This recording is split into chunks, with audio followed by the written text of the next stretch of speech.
Which chart is right to show your insight? Selecting the right visualization to present your data is complicated.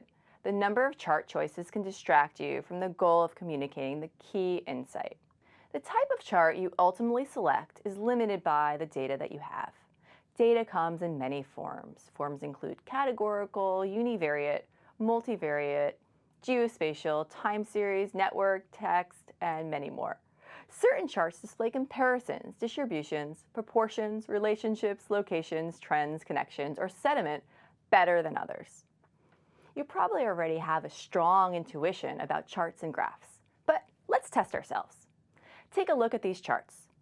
What do they have in common? You'll notice they show a relationship between points. What do these charts have in common? They compare a set of values. And these?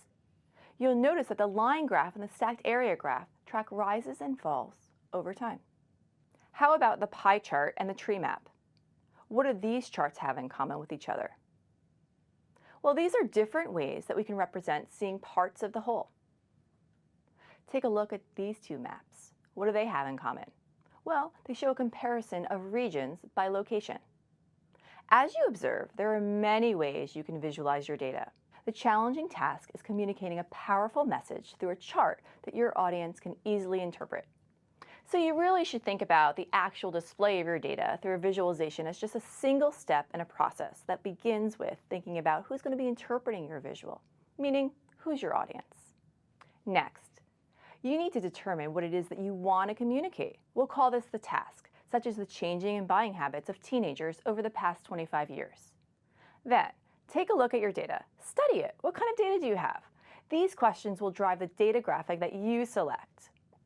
Let's explore this a little further. Do you have categorical data? Can your data be grouped by places, people, or things? Do you have time series data? Does our data have an element of time present, such as years, hours, minutes, or seconds? Do you have spatial data?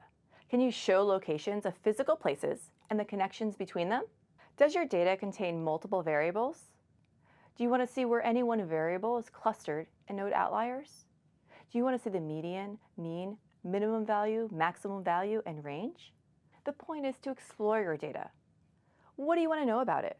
Return back to the audience and the task to help inform the optimal visual display. These questions, who's the audience, what's the task, what's the data, and what's the best data graphic will guide you in the process of visualizing your data.